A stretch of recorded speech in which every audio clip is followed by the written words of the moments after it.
2.3 Accrual Accounting. A businessman asked an accountant, "How much is 2 and 2? The accountant got up from his chair, went over to the door and closed it, then came back and sat down. He leaned across the desk and said in a low voice, "How much do you want it to be?" Anonymous. Another idea that influences how financial statements are put together is accrual accounting. This means a firm will include in its accounts, that is, recognise, transactions or economic activity when their economic substance occurs, which may not necessarily be when cash changes hands. For example, a firm may sell a product to a customer but not receive the cash until some time later.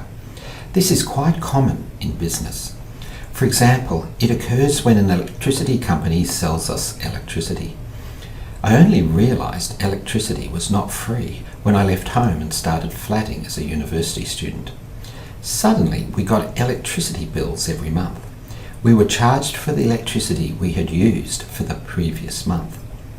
The electricity company had already provided us with electricity. They had already sold it to us and we had bought it and used it. But we did not pay cash for it until later.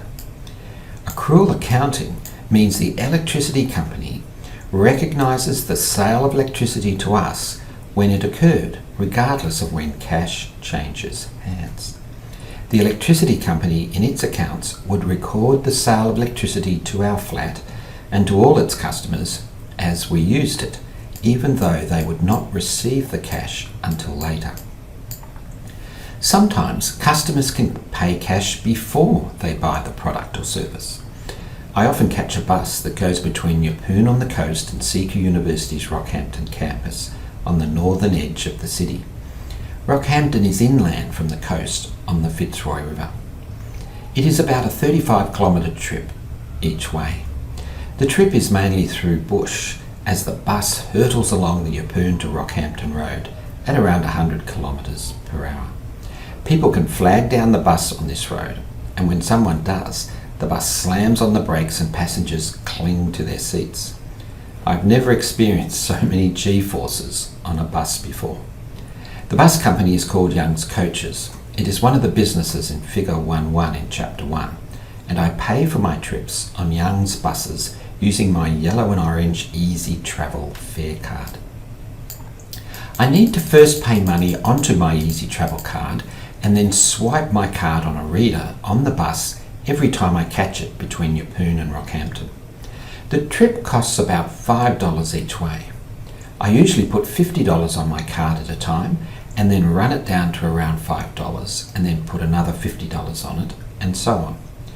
The bus company receives my cash before I have travelled, and it can be a week or two before I've made all the bus trips I paid for by putting cash onto my Easy Travel card. So, when has Young's Coaches sold me a bus trip between Yeppoon and Rockhampton? When I put $50 onto my Easy Travel card and hand over that $50 note, or when I travel on each trip? Young's Coaches would likely include in its accounts sales of bus trips to people when people swipe their Easy Travel card as they hop onto the bus to travel on each trip. They would not include a sale when people simply put money onto their card. The reason for this is that a sale of a bus trip to me only happens when I swipe my card and experience those G-forces on the bus trip between Yeppoon and Rockhampton. That is when Young's Coaches and their customer, me, are exchanging value in the real world. I am paying my $5 in exchange for a bus trip. Young's Coaches is receiving $5 and is spending money on the bus driver, petrol, wear and tear on the tyres and brakes, and so on to give me my bus trip. Hopefully, this exchange of value between us is adding value to each of us, or in other words, we are each better off for this exchange of value between us. None of this is happening when I simply put $50 onto my Easy Travel card.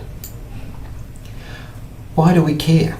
Would it matter if the electricity company included in its accounts sales of electricity when it received cash, and Young's Coaches included sales of bus trips when it received cash? Why include a sale in the accounts only when the economic substance of the sale occurs? That is, when people use the electricity or travel on the bus. Surely it all just washes out in the end. Well, it does wash out in the end. Indeed, the timing of when we record transactions only matters when we want to look at the economic performance of a firm over a specific period and its financial position at a point of time, both of which we generally want to do. Firms can last many years.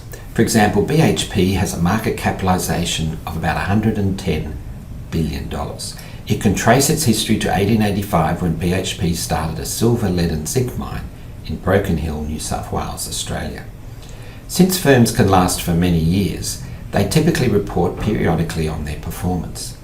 This is because we do not usually want to wait until a firm completes its whole lifespan before we find out how it is performing.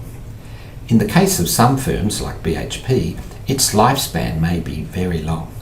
Indeed, it might be longer than we as individual equity investors could expect to live.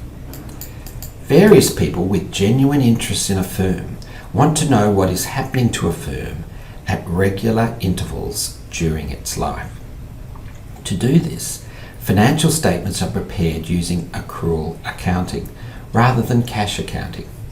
This allows us to include in the accounts the costs and benefits of transactions and other economic events when their economic substance occurs, regardless of when cash is received or paid. Cash is something very clear. You either have the cash from or you have handed over your cash to another person, or you have not. There is not too much you can argue about that. Accrual accounting requires management and their accountants to assess when the economic substance of current business activity occurs.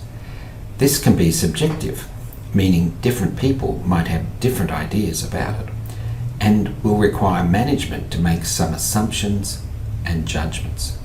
This assessment may end up being inaccurate to some extent, either deliberately or unknowingly. Because we want to know about a firm's performance more frequently than simply once at the end of its life, management needs to allocate revenue and expenses into periods. This allows performance, such as profitability, to be measured in a period. And this is necessarily based on making some judgments. If we were prepared to wait for our firm to complete its full life cycle before assessing its performance, the whole reason for accrual accounting would not arise. It is because we are too impatient to wait that long that we need accrual accounting. Other general ideas. There are some other general ideas or concepts that influence how firms prepare their financial statements. These include the going concern assumption and materiality. Financial statements are normally prepared on the assumption that a firm will continue to operate into the foreseeable future unless there is a good reason to consider the firm will be ceasing its activities. This is the going concern assumption.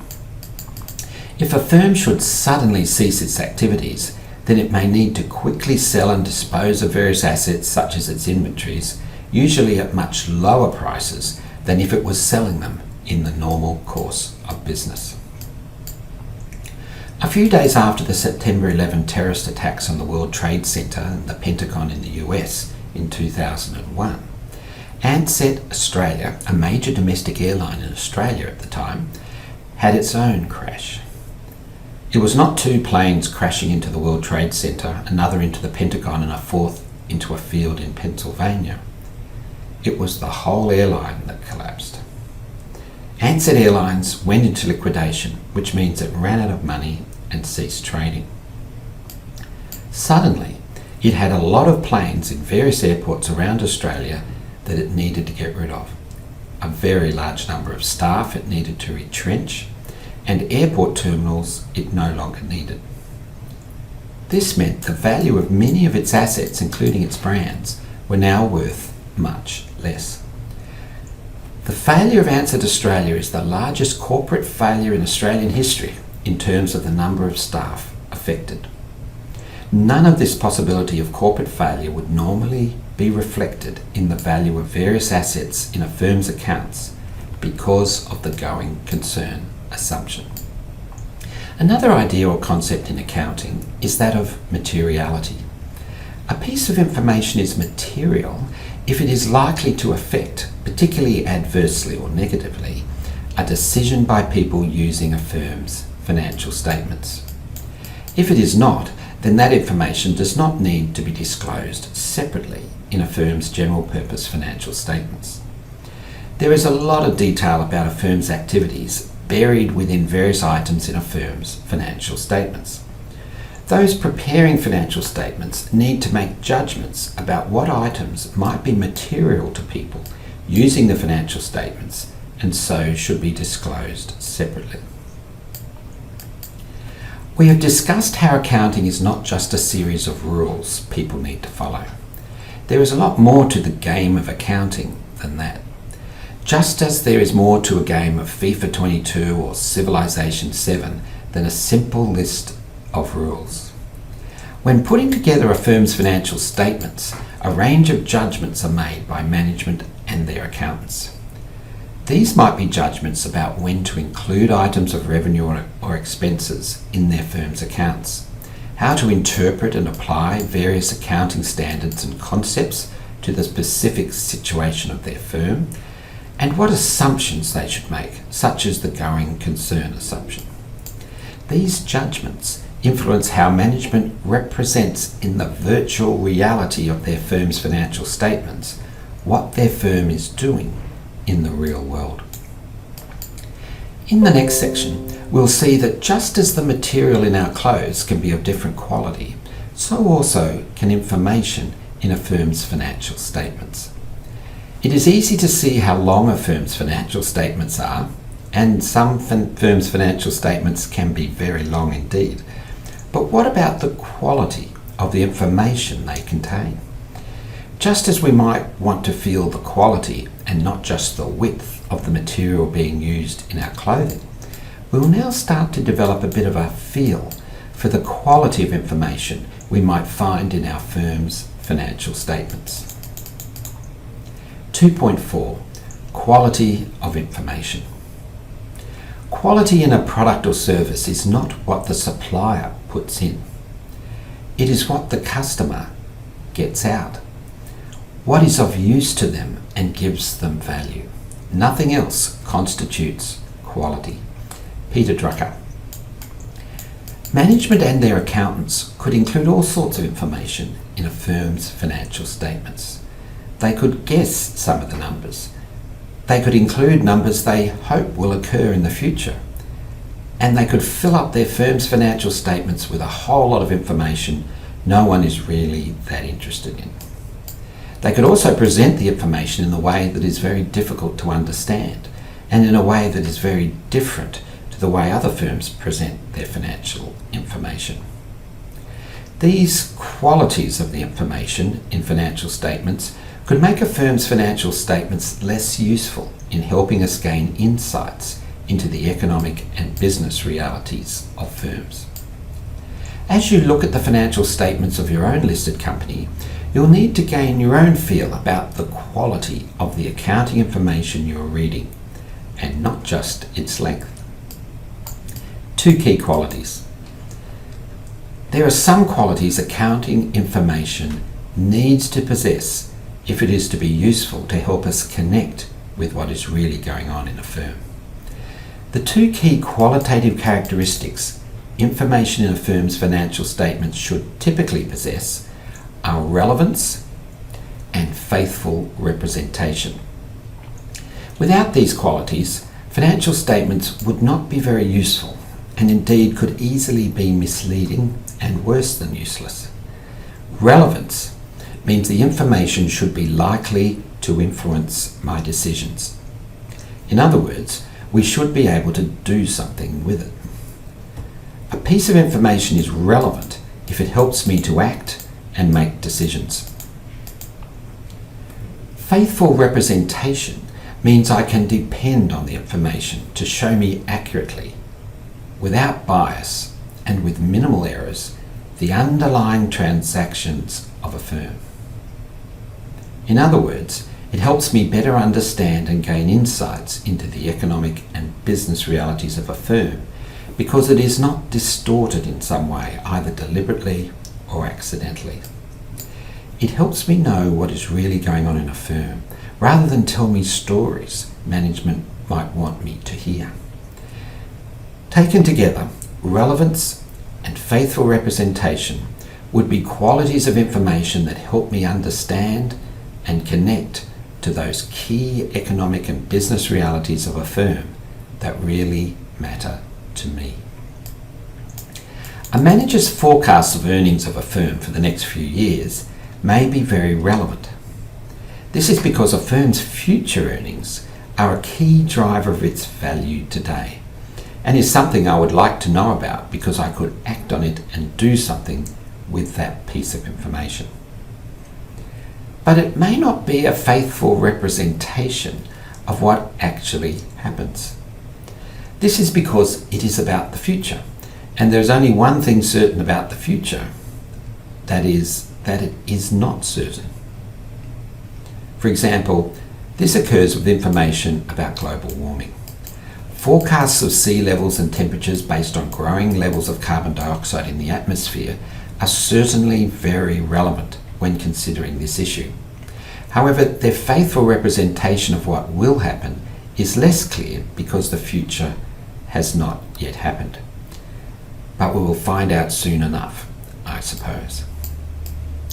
These two qualities of relevance and faithful representation interact with each other. If a piece of information, such as a manager's forecast of earnings, is relevant, but is not a faithful representation of what ends up happening, or indeed even of what the manager really believes is likely to happen in the future, then it is not much good to me. A piece of information that is a faithful representation of what is going on in a firm, but is not relevant, is also not much use. For example, what it costs to purchase an asset such as a building 30 years ago may be a faithful representation of this transaction if the recording systems of the firm are accurate. But this may not be that relevant to me today. In other words, who cares? Or what do I do with that piece of information? The financial statements of a firm are a virtual model of a firm, a simplification of all the complexities and activities of a firm. This can be the power of a firm's financial statements. They can help us focus on the key value drivers in a business and not be distracted by a whole lot of less important information that is not critical to the success of the business. Relevant information helps us to do this, to focus on what is important within a business. But of course, this is only useful if the information is also accurate and fairly reflects what is really going on. Relevance is about information in financial statements that people care about, that is something they want to know about because they can do something with it. Faithful representation is about information in financial statements that I can depend on to help me connect to the economic and business realities of firms, to what is really going on in a firm and not just what managers may want me to know. To the extent information in a firm's financial statements has both these qualities, financial statements could be a powerful means of helping us understand a firm's economic and business realities.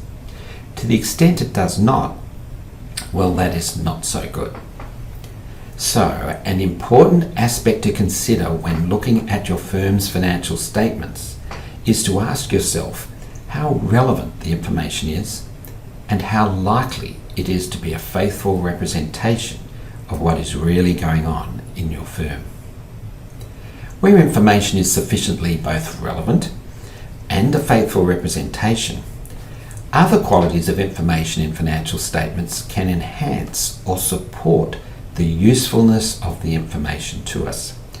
These qualities are comparability, verifiability, timeliness, and understandability. Other qualities.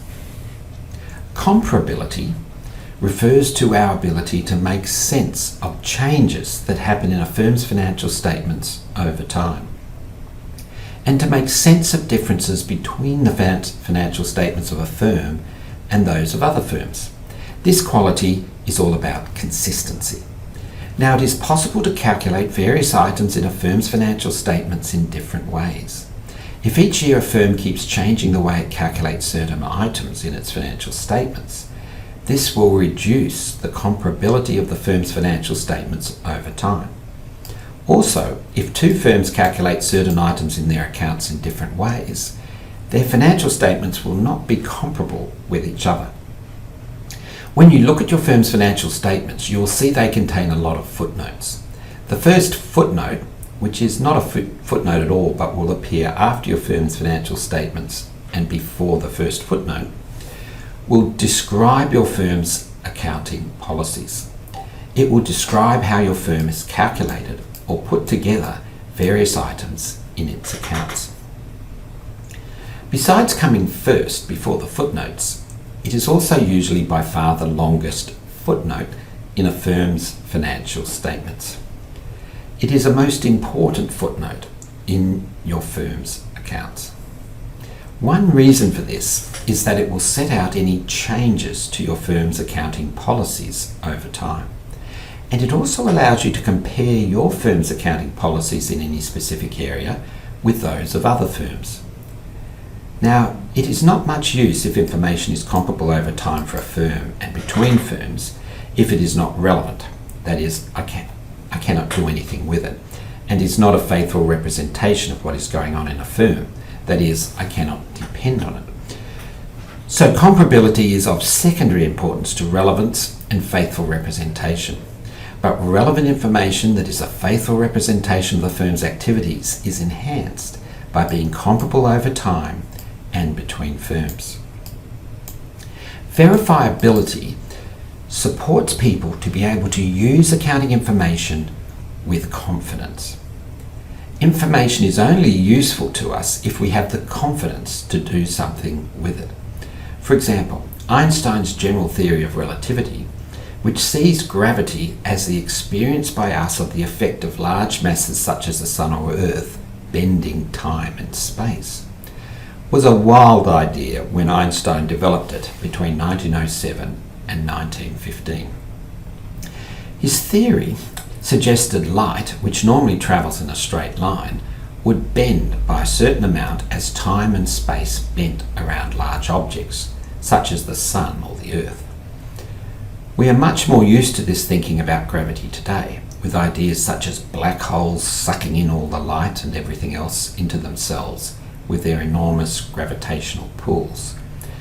This was not so back in the early 20th century, which was a time before Doctor Who and Star Wars movies. People at the time needed quite a bit of convincing that this could possibly be the case. Einstein's theory was verified in 1919 by Arthur Eddington and others, who measured the change in the position of stars in the sky near the Sun during a total solar eclipse. The measurements confirmed Einstein's theory. The light from these distant stars did in fact bend as it passed by the Sun, exactly as Einstein predicted. The stars' position in the sky seemed to shift from where they were when they were not near the Sun in our sky. We now did not just have to take Einstein's word for it. It was only at this stage, when Einstein's theory was verified by these observations, that Einstein and his theory suddenly became front-page news, and Albert Einstein became a world celebrity. Why was this? Because people suddenly felt they could believe his theory and act on it. Another enhancing quality of information is timeliness. Information tends to be like radioactive plutonium. By this, I do not mean certain pieces of information can be rather explosive, although this sometimes can be the case. Rather, I mean information tends to have a half-life. Information tends to get a lot less useful as time passes. If you receive feedback on your assignment at university, it is generally much more useful to you very shortly after you have completed your assignment, say a few hours or days after you submitted it. This is because your experience of doing the assignment is still fresh in your mind. Research shows that if we are given feedback on our work more than 2 weeks after we have completed it, the feedback is often next to useless to us. This is because we've moved on with our lives and are unlikely to do anything with the feedback. So, timeliness enhances the value of information because it increases the likelihood we will receive the information in time to be able to do something with it. Finally, understandability also enhances the usefulness of information. You might feel that saying understandability in the same breath as accounting information is a bit of a cruel joke. As you analyse your own firm in this unit, you will have the opportunity to make your own assessment of how understandable information in your firm's financial statements is to you. Accounting information can become much easier to understand if we understand the rules of the game of accounting.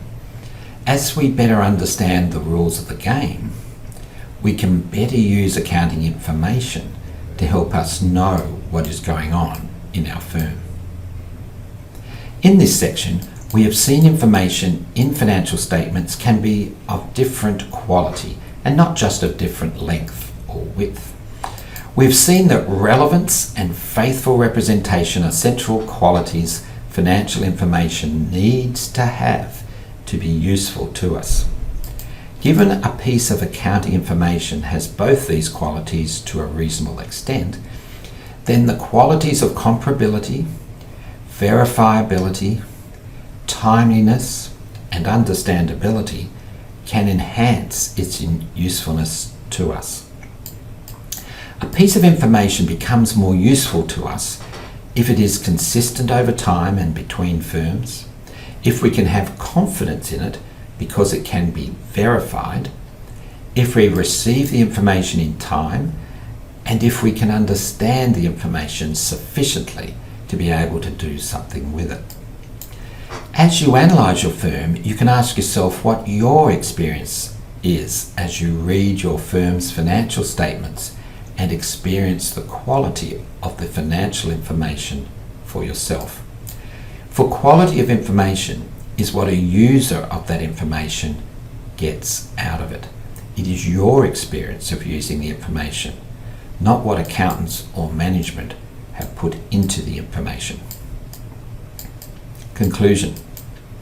In this chapter, we have discussed the rules of the game of accounting.